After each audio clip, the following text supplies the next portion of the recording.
Hello and welcome into this week's edition of the Rookie Stripes podcast here on Racing News Now. I'm Garth Allan, and that is Mr. Tyler Guthrie. How's your past couple weeks been? I know we skipped a week here. How's your past couple weeks been? Well, we've had enough racing to kind of entertain us in the past couple weeks. Double dose of IndyCar this past weekend, and NASCAR's been somewhat entertaining, I guess. Denny Hamlin's making more headlines, so more for NASCAR. But yeah, so not a whole lot really interesting, but I guess we can find stuff to talk about. I think there's been more interesting than what you think. Let's start off. We'll start off with the IndyCar doubleheader. Let you get your passion project out of the way here. Joseph Newgarden dominates both races at Iowa. I don't know that was much of a surprise to anyone. He might as well call that Newgarden Speedway at this point. What happened in this race besides Joseph Newgarden putting on a clinic? So I think those were Newgarden's fifth and sixth wins at Iowa now in his career, which is just insane. He also becomes the third or fourth driver in IndyCar history to win 5 oval races in a row, which is kind of an interesting stat just because the ovals that we do have in IndyCar are so different from each other because the wins now are Gateway last year, then Texas, Indy, and both Iowa races this year. Will Power got his 69th and 70th poles. He got both poles for both races. That is extending his record in IndyCar as the most poles all time. Both races had a lot of green flag racing. I think there was 1 yellow in the first race and like 2 in the second one. But they were 250-mile races or 250 lap races, and they went by really quick. I know they were like trying to get the whole weekend to be a big event, but the races were just really quick. I don't know how to fix that because making it a 300 lap race doesn't really change a whole lot. But they had a lot of good green flag racing. Lap cars were everywhere. I think the first race, like maybe 5 cars were still in the lead lap, and then they had a yellow that came out and got some more people in the lead lap again. But Pelot's championship lead got cut by 30 something points. It was going to be a lot more than that. And he was like running 13th in the second race and then ended up finishing third somehow. But Newgarden second in championship and got almost 40 points closer this week. Yeah, I mean that's how you get closer in the championship is you win 2 in a row at your best track. So I think everybody that was counting Pelot, me included, as kind of the runaway champion at this point, that may not necessarily be the case just yet. Yeah, I won't be surprised still if he gaps it out in the next couple of weeks because the Penske cars are really good on short ovals, but we only got one more oval race this year at Gateway, and everything else is stuff that Pelot's been really fast at. We got to go back to Indy again. He won that race by like over 10 seconds earlier this year. I would be very surprised if anybody could catch up to Pelot this year. Yeah, I mean, I think he still does win the championship, but at this point, he's not necessarily running away. Newgarden is at least within striking distance. It is still possible to do. We'll see what happens here in the next Yeah, few don't weeks. worry. But The power rankings got shaken up a little bit this week. The power rankings are so stupid, especially in F1. yeah, Like, ooh, this driver's doing a little bit better, so we'll rank him higher than this guy that's like in a Red Bull. Okay. right. That's not how next week's going to go at all, but all right. Well, okay, so my understanding on power rankings is it's not necessarily based on the car. Because that's the thing with F1 power rankings, obviously, if you're going to say Oh, it's based on like past driver performance, isn't it? it's based on a lot of different factors. So you can't just say, oh, well, Verstappen and Perez are in Red Bull, so they're automatically the top 2 in the power rankings because they've got the best car. There's a lot more factors that go into it. And personally, if I were doing power rankings, I would weigh it much more on, especially with F1, I would weigh it much more on driver talent and what that driver is able to do in the car that they have. So, for example, Lando Norris has been like tearing it up lately. The McLarens, I don't know where they got their speed from, but they've all of a sudden been super fast the last couple weeks. So, I would honestly, I might rank Lando Norris ahead of Max Verstappen right now, just because I think he's performing better in the equipment that he has than Verstappen is. Of course, Verstappen is the car he's got is so much better than the rest of the field that I don't know that he's gone 100% for any race this year. So I don't know that we Yeah, I really don't think so know. either. I don't know that we know the extent of what he can do at this point. Yeah, that's fair. He's been winning every race by like 20 seconds this year. So once you get about 4 or 5 seconds out in front, you don't really have to try anymore. Well, once you get over a second, you really don't have to try. You just got to do enough to maintain the gap so they don't get DRS. Yeah. And it helps when your car is about 10 mile an hour faster in a straight line than anybody else. Yeah, yeah, that definitely helps. But yeah, speaking of F1, while we're on the topic, Max Verstappen wins again. Not a surprise. Lando Norris and Checo on the podium.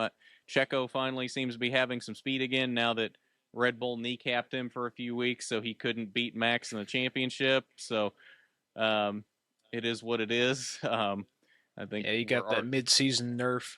yeah, I think we're already guaranteed a Verstappen championship because Red Bull nerfed Checo for a few weeks. Checo was on pace to at least give Max a run, and he just coincidentally had a few bad runs in a row that took him out of it. So I don't see that as a coincidence.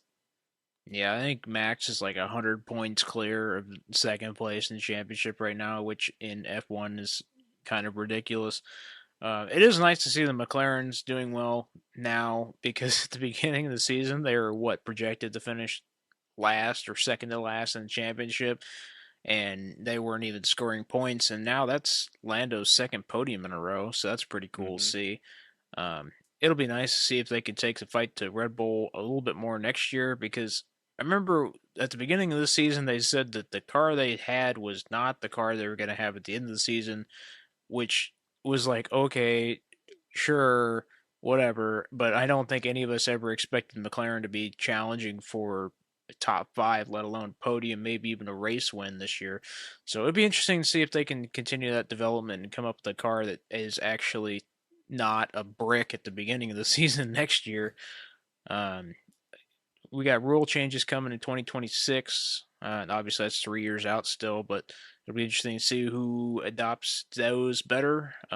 Maybe it'll be Ferrari's turn next time. Probably not, but we'll see. Maybe we'll see. And for clarification, it's 110 points the gap from Max to Checo in the points. That's over 4 races, and that's 4 races if Checo were to win all 4. So literally, Max Yeah. could skip 4 races, maybe 5, and still be in the lead. Yeah, I think that it'll probably be mathematically decided with like 6 or 7 races to go, which is really disappointing. I don't even think when Hamilton was dominating that he clinched it that far out ever, did he? I think it was like 3 or 4 races left to go, but at Yeah. least Rosberg and Hamilton were fairly close to each other. Mm-hmm.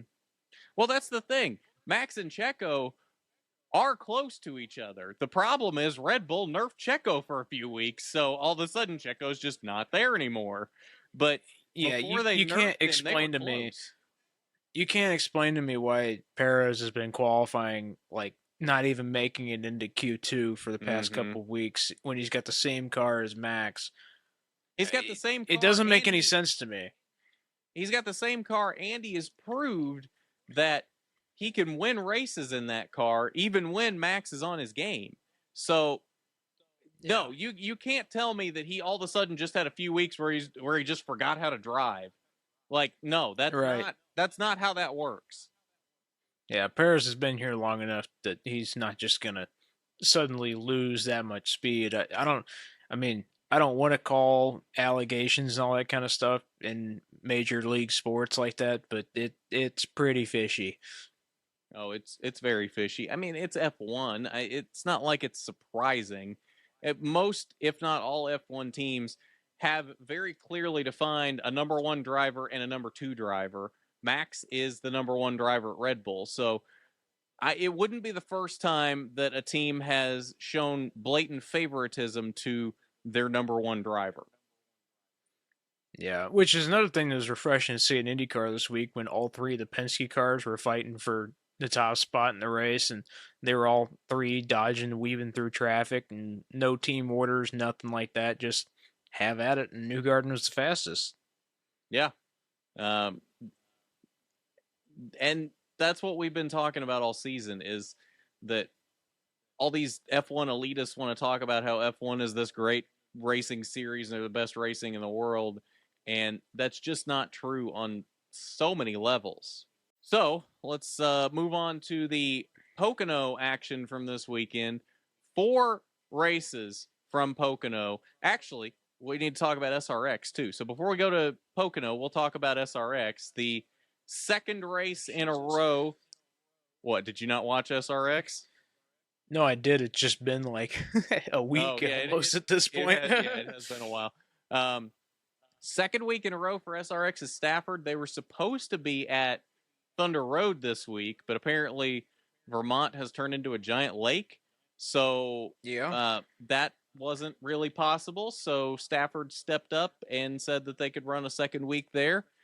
Denny Hamlin won the first week. Since we didn't have a show last week, we'll at least mention that. The Denny Hamlin won, but it was rain shortened, and Ryan Newman was catching him at the end. I think Newman was absolutely going to win that first week if it had gone to the distance. But then he comes back, backs that up, and wins week number 2 at Stafford. Newman has got Stafford in an SRX car figured out because he won that race last year as well. I don't know what it is that suits his driving style, but he's got Stafford in an SRX car figured out.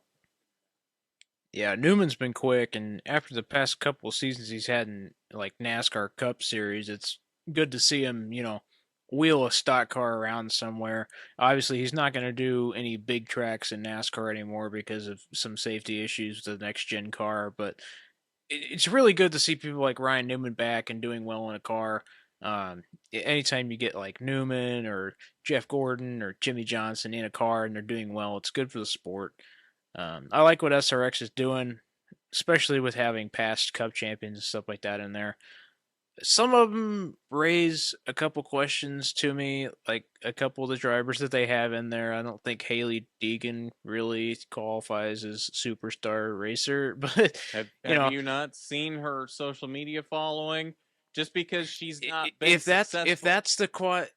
if that's what we're going off of, then sure. But right, okay. So here's the thing you got to remember with SRX. SRX is an entertainment series. Yes, right. They have good racing, but they also throw fun flags. They're there for the entertainment. They're there to get eyeballs on the series, as many eyeballs as possible. And Haley Deegan brings eyeballs. And she's honestly not been terrible in those cars. She hasn't won a race, and she's not really been in contention for a win, but she's not done terrible in them. So, honestly, for the criteria of superstar, I think she falls into that just because of her fan following. Yeah, I think I just want this to be IROC, and it's not. It's SRX. So, I mean, I get where they're coming from, having people like her and a couple other like really freaking old NASCAR champions in there. But yeah, it's still a fun series. So here's the thing: it's modern day IROC. It's as much IROC as it can be. The problem is there's a reason IROC failed. Because IROC, especially in the end, was not very good racing. It was not drawing ratings. It was not drawing crowds. Nobody cared about IROC by the end of it. You've got to give the people a reason to care about it. And they've done that with good racing and big names that people want to see in these cars. And so, honestly, I think they're doing everything right with SRX. And it showed the first year when they came out and like the numbers were super small and a few other things that They immediately went back, saw the complaints from fans, and changed everything or most everything that the fans didn't like going into the second race that first year. So they've been listening. They know what the fans want. They know what's going to keep the fans around. And honestly, I think they've done pretty much everything exactly right with SRX. They've taken IROC and made it profitable and something that fans want to see on a weekly basis. Yeah, and I think that's mostly to attribute to the management of IROC, or not IROC, of SRX not being like business savvy as much as some people are, because like NASCAR is owned by businessmen. It's business first, entertainment second, and the sport third. But you kind of get that sometimes when you're actually watching a NASCAR race, because you can clearly see sometimes how they could make the racing or entertainment value so much better, but they choose not to because it's extra money or whatever. SRX is purely for the fans. It's just fun. And they show that from the broadcast all the way down to just interviewing the drivers after the race. It's just a bunch of fun for everybody. Yeah, no, I, like I said, I don't think there's a single thing that SRX is doing wrong at this point. They are putting on a fantastic series. Honestly, I wish they had more races and slightly bigger fields. Like, you're on short track, so I don't think you need a 40 car field, but maybe put 20 cars out there, maybe do 10 races. I think that would be the sweet spot. 20 cars, 10 races. Leave it as Thursday Night Thunder. I really like the idea of it being Thursday Night Thunder. Just raise the field to 20 cars, add 4 more races, and I think you have as close to a perfect series as you're going to get as long as you continue to get the same caliber of drivers in there. Man, I love the Thursday Night Thunder, but that is so not good for either of my work schedules. I'm either at work or in bed because I got to wake up at 4. Well, luckily, it sounds like your work schedule is going to be changing soon, so it might be for the better. Potentially. Yeah. Potentially. Yeah, potentially. Allegedly. The other thing I think that SRX is teaching us right now is that some of these drivers they're getting in there are better than what they're getting credit for in NASCAR. Case in Ryan point, Preece. yes, case in point, Ryan Preece and Daniel Suarez. Ryan Yeah. Preece dominated that race. Now, to be fair, Stafford is a track he's been on many, many times in modifieds before he came into the bigger series of NASCAR. But Ryan Preece absolutely dominated that race until he had a mechanical issue. And it showed that he's got talent. He's just not really ever been in the right equipment in the Cup Series. And even right now in an SHR car, I don't know that he's in the right equipment because SHR is not at the top of their game at all. But Daniel Suarez also showed that he's got more talent than what people give him credit for. He led a lot of the late stages of the race until Newman got him with a few laps to go.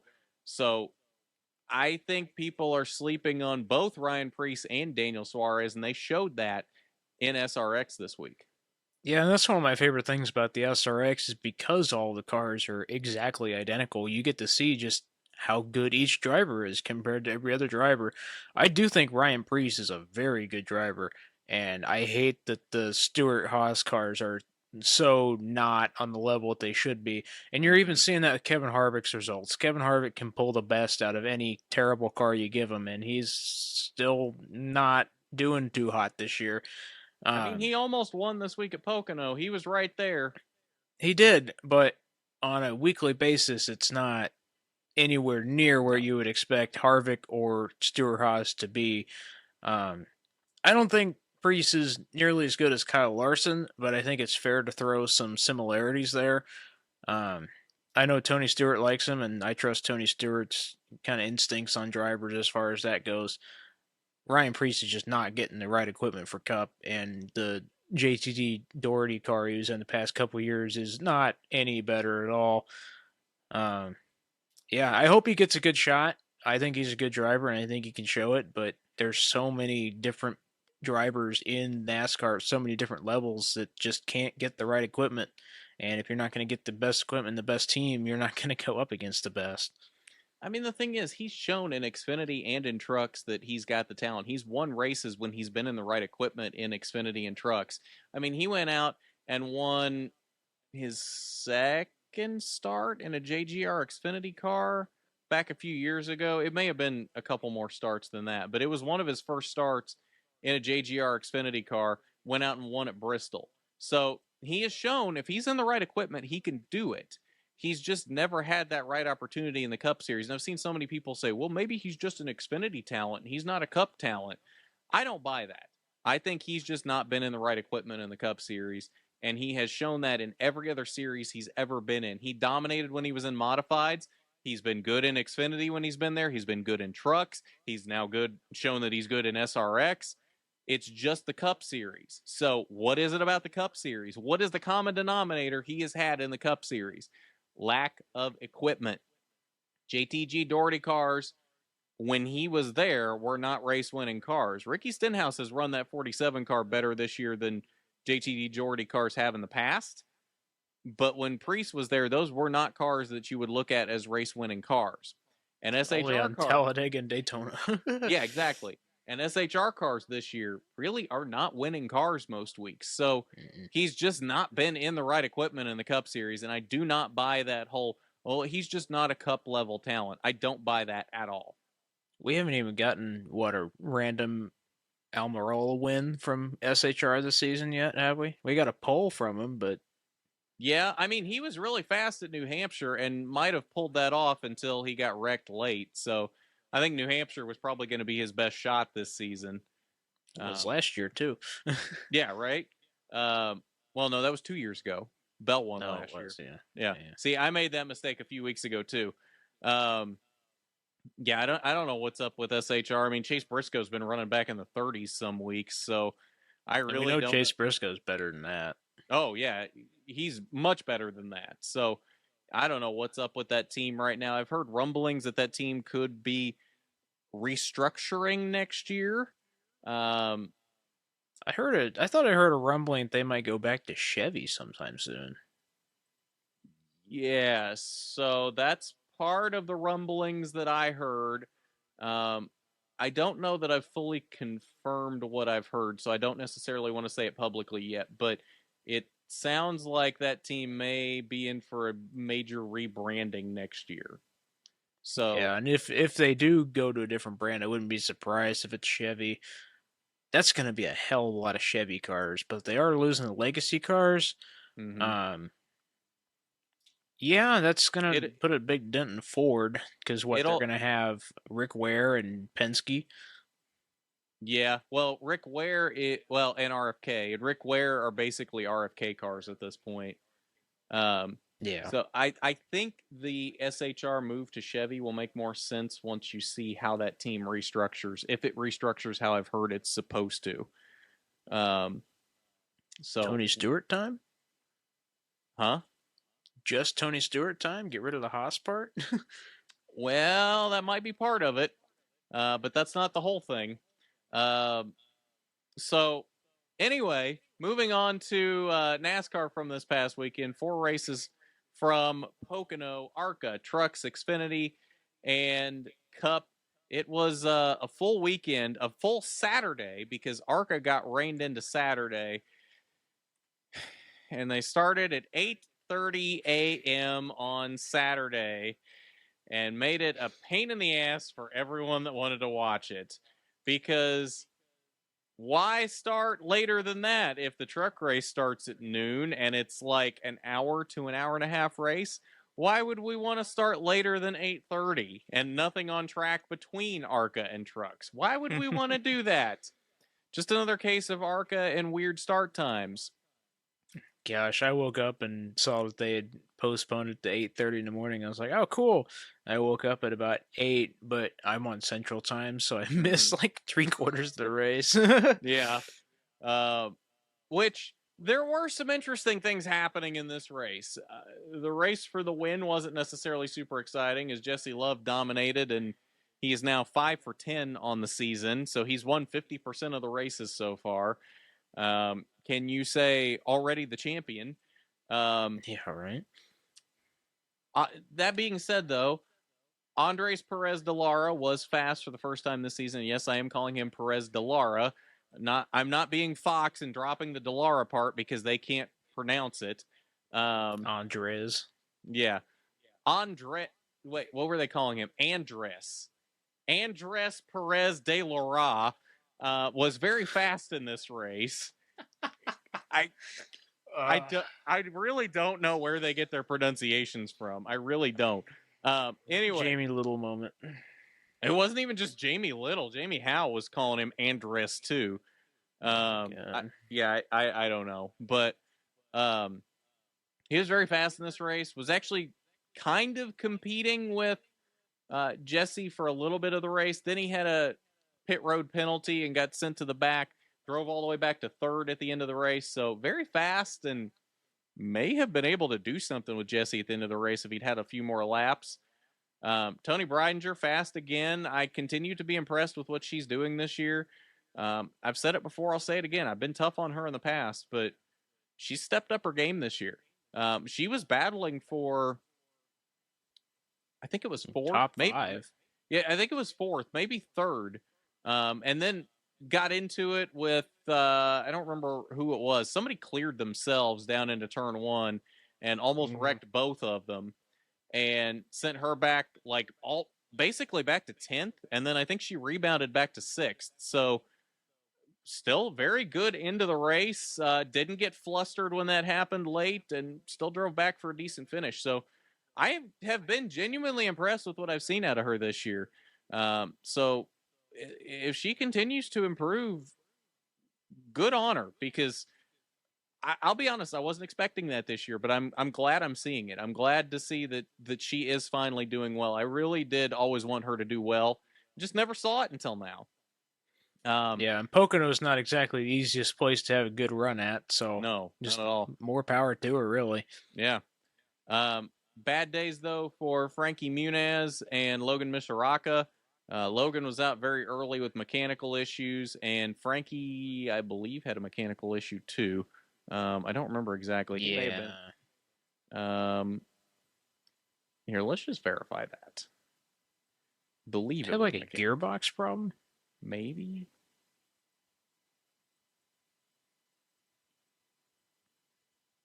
Oh, they didn't put a status on the results. It's just a dash. Okay, well, we're going to say mechanical issue then.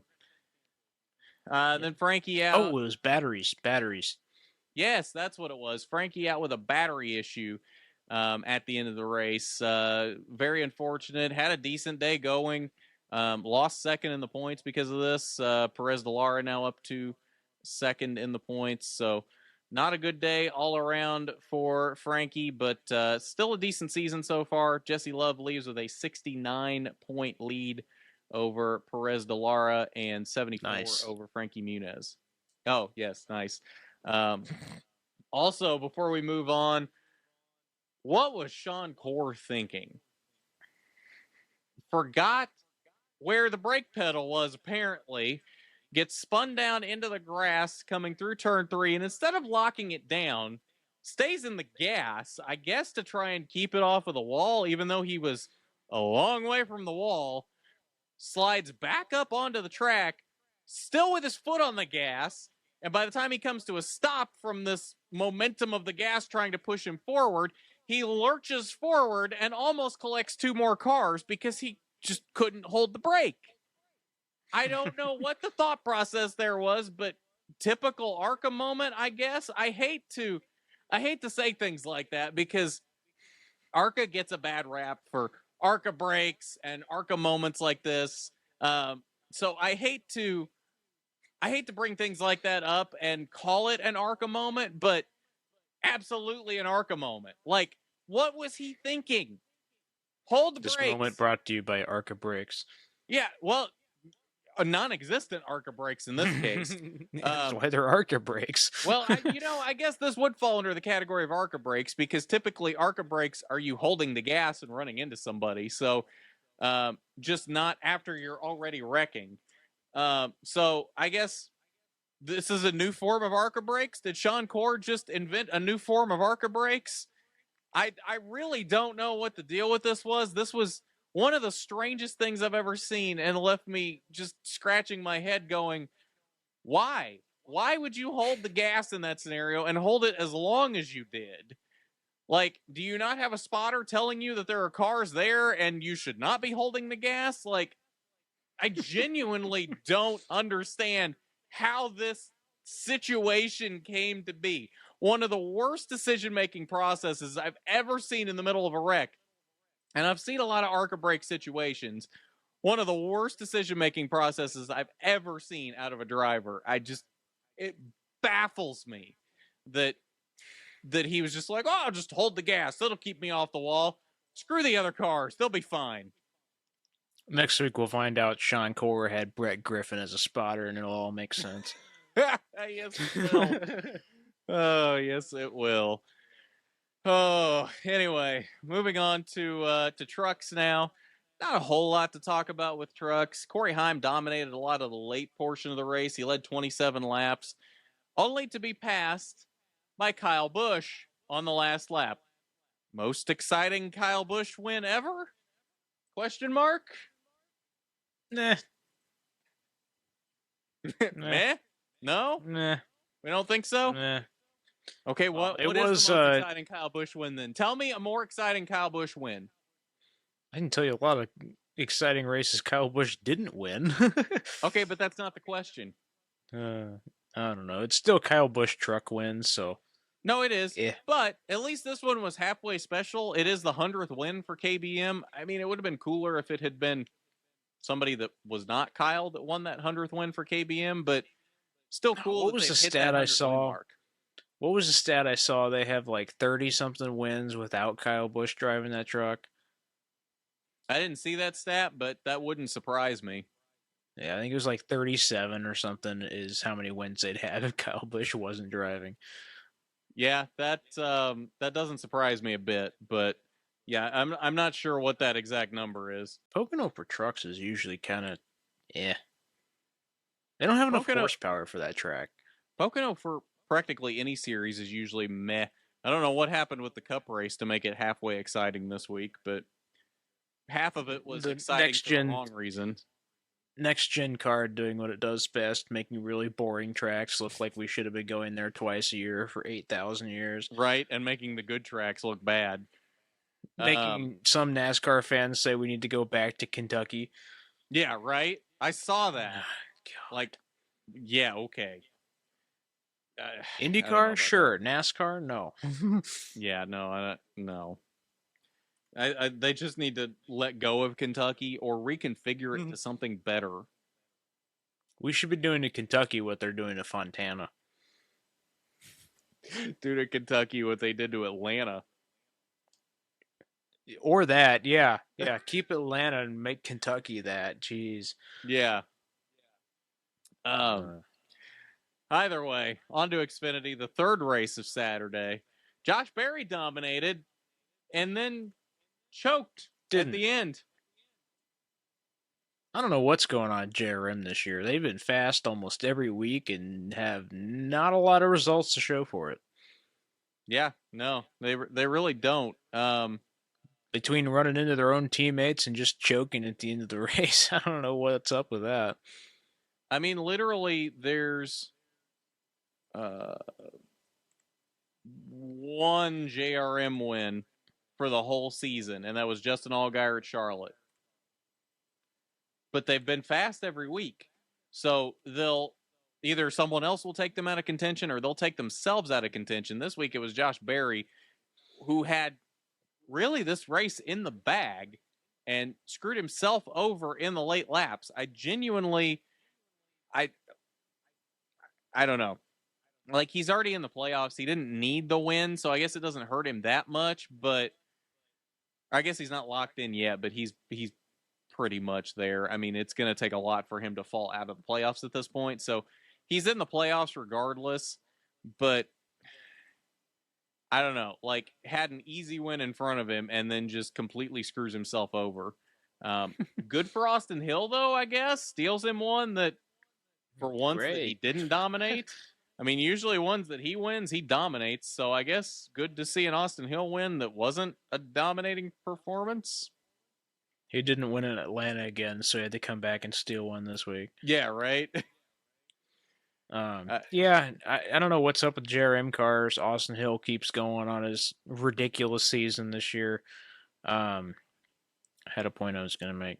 Oh, there was a lot of fuel strategy at the end of the race. I was like watching, but not super paying attention. I saw Riley Herbst in like second and then turned around and looked back and he was in like 20 something.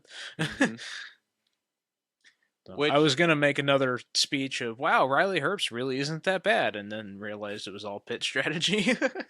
well, after he's been in Xfinity for what, almost 5 years now, you would think he'd have picked up something. So I would hope he's Well, at least decent at this point.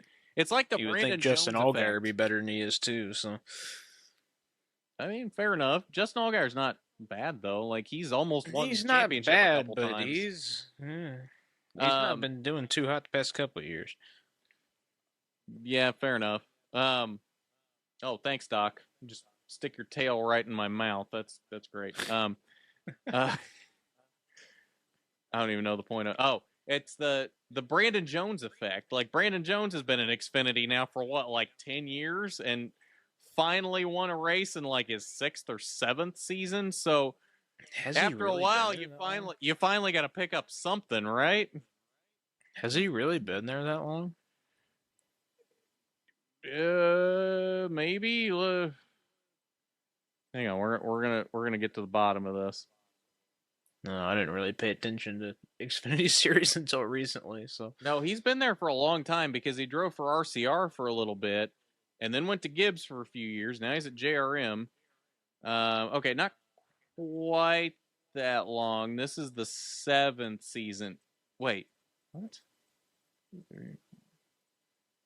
Oh no, okay. This is the 9th season he's been in Xfinity. I can't count apparently. damn, yeah, Yeah, he should be doing a lot better than that. his 8th full time. 2015 he ran 5 races for RCR, and then went full time in 2016, and he has been full time ever since then with RCR, JGR, and now JRM.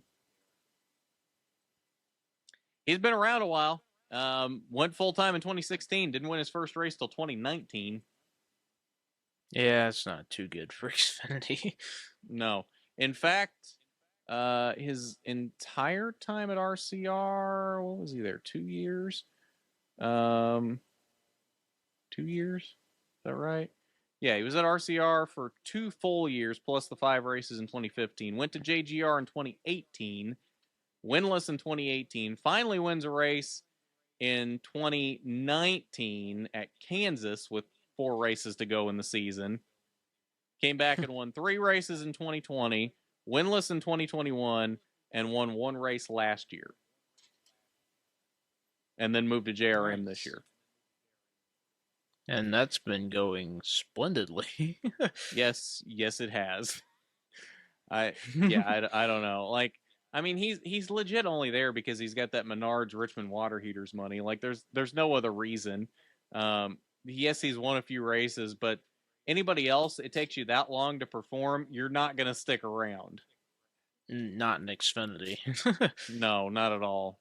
So I don't know. I mean, I guess good for him that he's been able to hang around this long and actually picked up a few wins, I guess.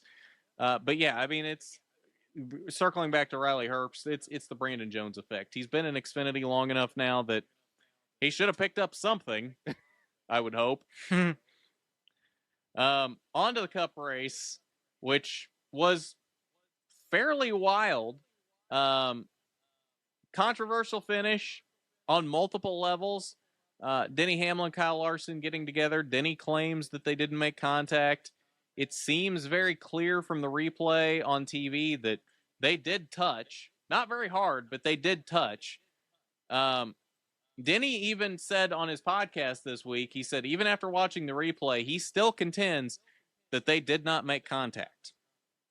So yeah, I don't know what's up with Denny because you know damn well if Denny was in Larson's position and somebody did the same thing to Denny, it would have been the end of the freaking world for everybody, and Denny Hamlin would be complaining about it for the next 3 months again.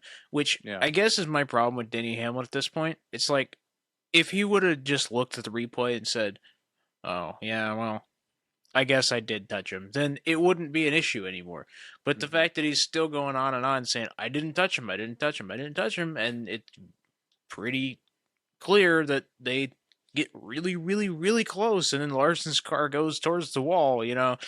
Yeah. Eh, He says he says that in the car he never felt contact, so he contends that they did not touch. Show me the SMT data. Yeah, right.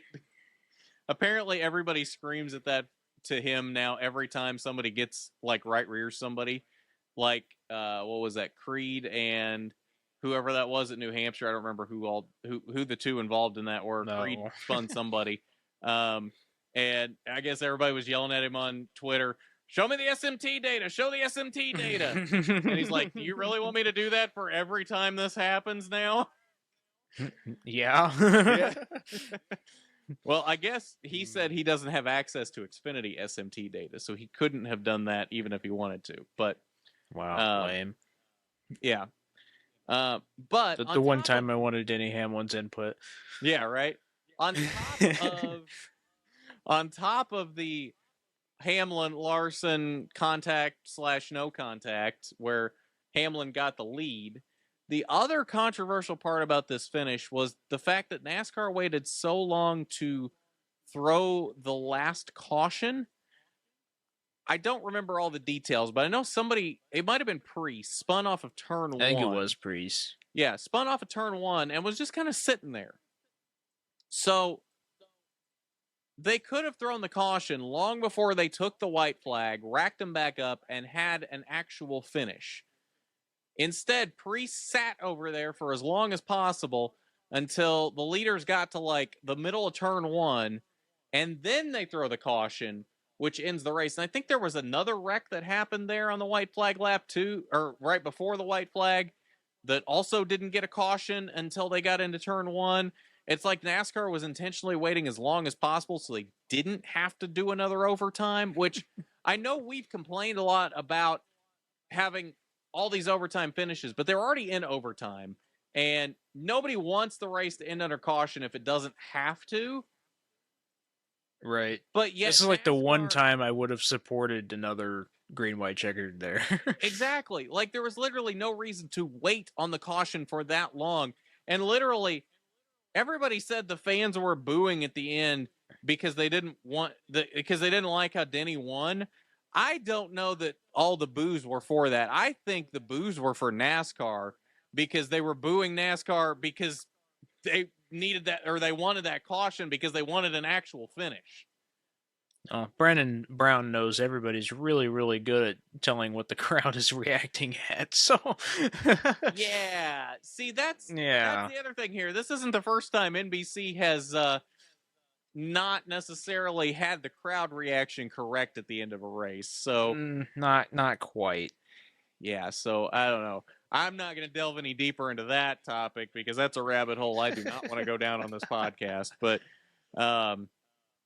either way, I think that was more, they were booing NASCAR more than they were booing Denny winning the race. I don't think many people like that Denny won this race, but I think the boos were more toward NASCAR than they were toward Denny.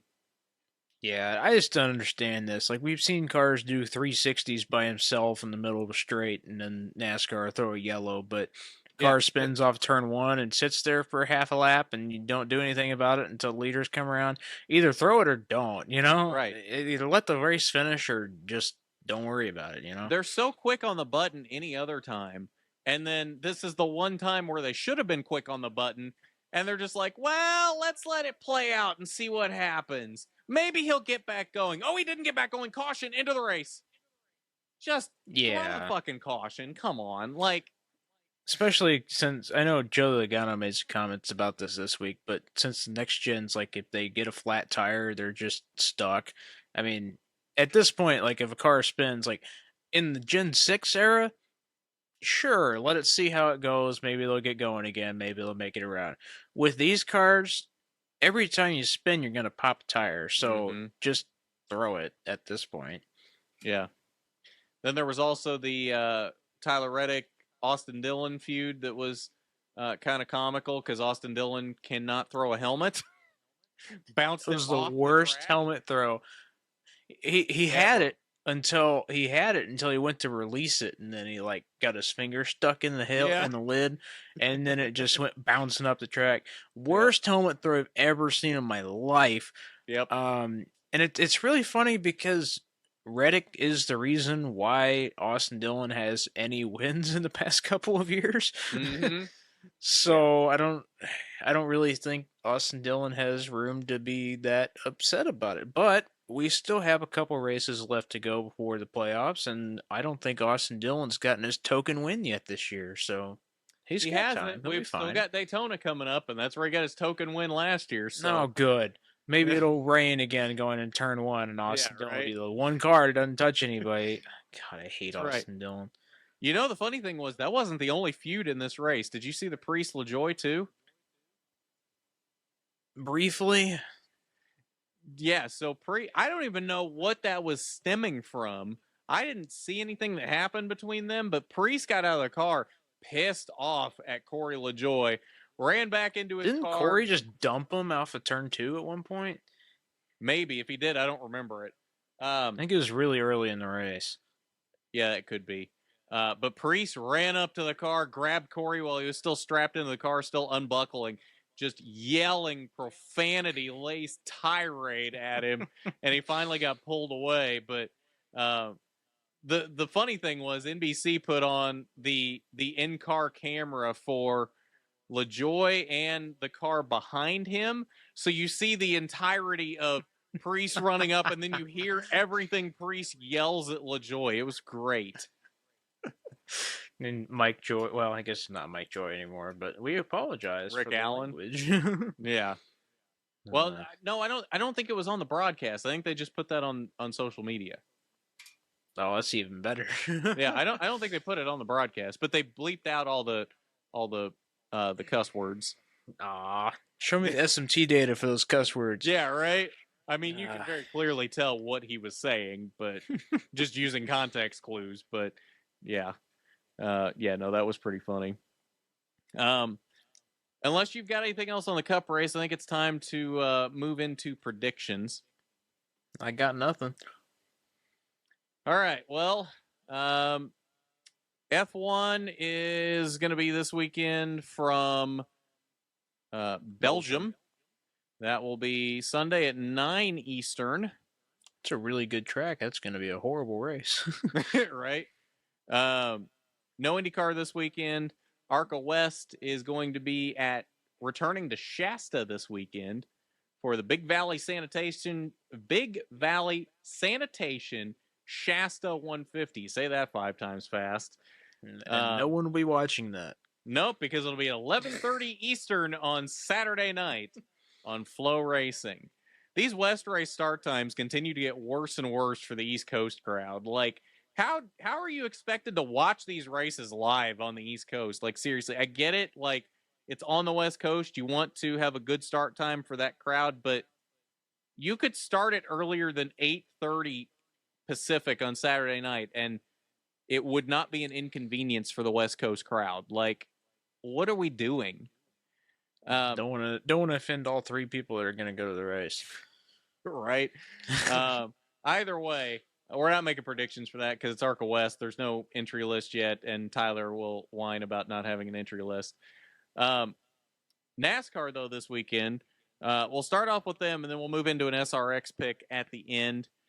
Trucks will be at Pocono this weekend on Saturday, 7:30 p.m. on FS1. Tyler, who you got? They're at Pocono this weekend? Not Pocono, Richmond. That's better. Close enough. That's better. All right. Tell you what, I'm going to go with Corey Heim for this weekend. He got one stolen from him by Kyle Busch this weekend, and I think that's going to make him come back this coming weekend and do a little extra. Okay. Solid. I'm going to go, though, with Ty Majeski. I think Majeski is due for a win this season. He doesn't have a win yet this year, right? I don't think he's won yet this year. Maybe he is. I don't know. No, he is not. Okay, he's due for a win. He's been running very well in those Thor Sport trucks. I think Majeski finally picks up his first win. He's been very good on short tracks. So I think Majeski finally picks up that first win of the year this weekend.